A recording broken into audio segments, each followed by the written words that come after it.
Afternoon friends, তোমরা কেমন আছো? আশা করি সবাই খুব ভালো আছো, আমিও খুব ভালো আছি। এখন বেলা বাজে 12টা, তাই গুড আফটারনুনই বললাম।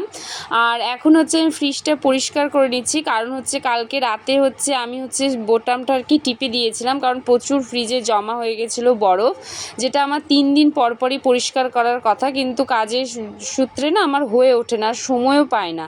তাই ভাবলাম যে অনেক প্রচুর বরফ হয়ে গেছে, তো সেগুলো আমাকে পরিষ্কার করতে হবে। তো ফ্রিজে না মানে আর কি বরফগুলো গলে গলে সব পড়ে একদম সব ভিজে গেছে। তাই ভাবলাম ফ্রিজটা পরিষ্কার করে নিই আর তোমাদের সাথেও শেয়ার করে দিই। তো চলো বন্ধুরা, আমি কি করে ফ্রিজ পরিষ্কার করছি তাহলে তোমাদের সাথে আমি কিছুটা শেয়ার করে নিচ্ছি বন্ধুরা। তাহলে আমার ভিডিওটা কেউ স্কিপ করে যেও না, পুরো ভিডিওটা দেখার অনুরোধ রইল। তাহলে চলো বন্ধুরা, তোমরা দেখতে থাকো আমি কিভাবে ফ্রিজটা পরিষ্কার করি।